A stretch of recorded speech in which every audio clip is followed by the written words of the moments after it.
It was September 9th in this Person County courtroom. Christopher Thomas Vaughn, a big man with a long criminal history, stood trial for holding a 12-year-old girl against her will in a Walmart. Through a public records request, we obtained the courtroom audio and sat down with the judge to piece together the chaos of what happened. I just had a bad feeling. District Court Judge Caroline Burnett recalls the building tension as Vaughn complained his attorney wasn't asking the right questions. I'd like to have her discontinued, and I'd like to have another lawyer represent me. Sorry, you don't get another lawyer, sir. You either get Miss Pass or you represent yourself. What would you like to do? Yeah, and I'd like to withdraw because apparently he's quite good at this. And Your motion to withdraw is allowed. Do you have any questions for a witness, sir? Yes. Vaughn proceeded to ask the 12-year-old witness questions, including whether she recognized him, and she said yes. Then when Roxborough officer Trey Wright took this stand, the defendant had second thoughts about representing himself, and conflict with the judge erupted. I'm in a court of law, and I am innocent until proven guilty. At that point, I got frustrated. So where's my representation? You, right there. How? I'm not a lawyer. I'm not qualified for this. The state of North Carolina gave you an attorney. She withdrew. I didn't. Shut up! You shut up. Take him. Instead of walking out with the bailiff, Vaughn picked up a chair and threw it. And then it got worse. He turned towards me and started running to the bench. At that point, the bailiff grabbed him and they were on the ground. I heard shouting, you could see people punching. Burnett and others retreated to the judge's chambers as the lone bailiff, JRA, fought with the much bigger Vaughn, who reached for the deputy's gun. Hey, he got my gun! He's got my gun! He got my gun! When the door shut at judge's chambers, we heard the shot. At first it was unclear who was shot. Witnesses say during the melee, Officer Wright came off the witness stand to help Deputy Ray and shot Vaughn in the head. I think at that moment, we were all in disbelief. Did these officers save your life? 100%. If it wasn't for the bailiff, I would be dead, and if it wasn't for the investigator, 15 people would be dead. There's no doubt in my mind he would have killed every single one of us. As the judge still deals with post-traumatic stress from the incident, you're affected by it every single day. She's now focused on getting more funding and more deputies in courtrooms. Is it something the court system maybe has taken for granted? I think we all took it for granted. I will walk off the bench if there's not enough security in the courtroom that I'm in. 100%. I never thought anything like that would happen in my courtroom. Never in a million years. I don't want anybody to ever have to go through what we went through that day. It was horrific. This is all part of an SBI investigation, but Judge Burnett feels both the bailiff and the officer did what they had to do, risking their lives to save others. Cullen Browder, WRAL News, Roxborough. And that's my wonderful son. I'm gonna miss his smile. Lakeisha Hodges' son looks up at her from this photo enlarged into a memorial in front of the family's home on Rayford Street in Selma. He was a sweet person. He was a very loving kind of person. She has 17 years of memories with Ray Sean, memories that won't grow by another year on his birthday. His little brother, 4-year-old, they had his same birthday. They had his same birthday. Those sobs haven't stopped since last night. You can hear them in the 911 call when she discovered her son dying in the backyard. My son Ray Sean, he'll be shot. The blue lights of police cars illuminated the family's home through the nighttime darkness.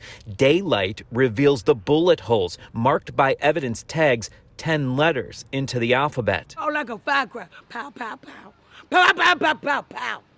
Emma Terry tells us her grandson ran out the back door of the home to escape the barrage of bullets. He only made it to this fence line where red balloons are tied to the spot where he died. They did him wrong, and we ain't gonna rest till we get them guys. Police went door to door down the street during the afternoon, asking neighbors to help piece together the crime. We want on drive-by. That's what I said.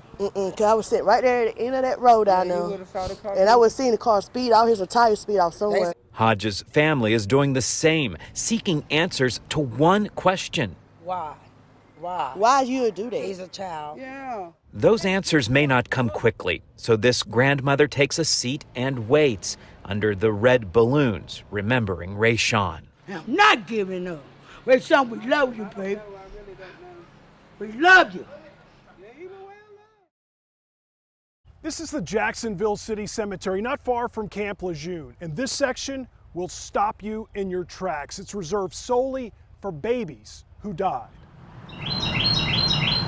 Dozens of gravestones with angels, bears, trucks, marking just moments of life, most on a single day from the 50s through the 80s, all during the period federal investigators determined hundreds of thousands of Marines and their families were exposed to well water contaminated by cleaning solvents. Do you have any doubt that this section of the cemetery is related to the Camp Lejeune toxic water? Absolutely not. Retired Marine Jerry Ensminger has become the face of the fight for justice. You wouldn't believe the resistance I got from the Marine Corps. Ensminger's daughter, Janie, was conceived and born while the family lived at Camp Lejeune in the 70s. She died of leukemia at age 9. It wasn't until years later the grieving veteran linked his child's death to the toxic water on base. It didn't take me too long to figure out that not only were they not going to step up and do what was right, they were doing everything in their power to do what was wrong.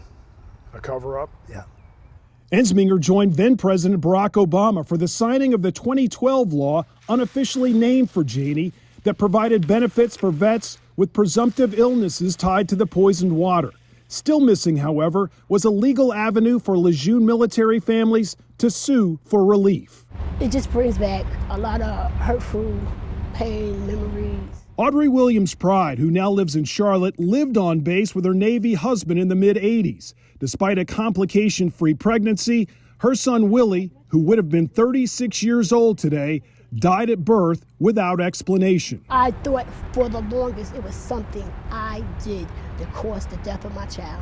Pride now blames the toxic water and wants the military to accept responsibility. Is it about money for you? For me, it's not. 36 years, I believe I would have let go a long time ago.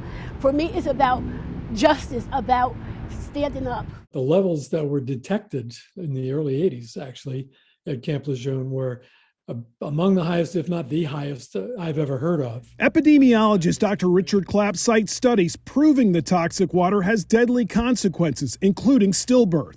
He too believes families deserve help after all these years. If we can do it for Vietnam vets, we can do it for Camp Lejeune vets and their families. Back at the cemetery, 3 gravestones lie together, showing baby Susie Daniels died in 1963. Lucy in 66, and Judy in 70. We contacted their mother, Nancy Daniels, who confirmed to us all 3 were born and died while the family lived on base for more than a decade.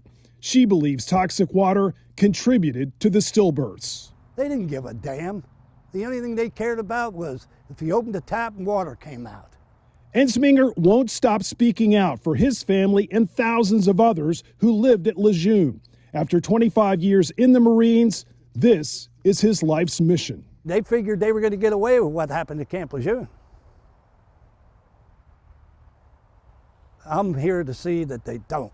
Cullen Browder, WRAL News, Onslow County.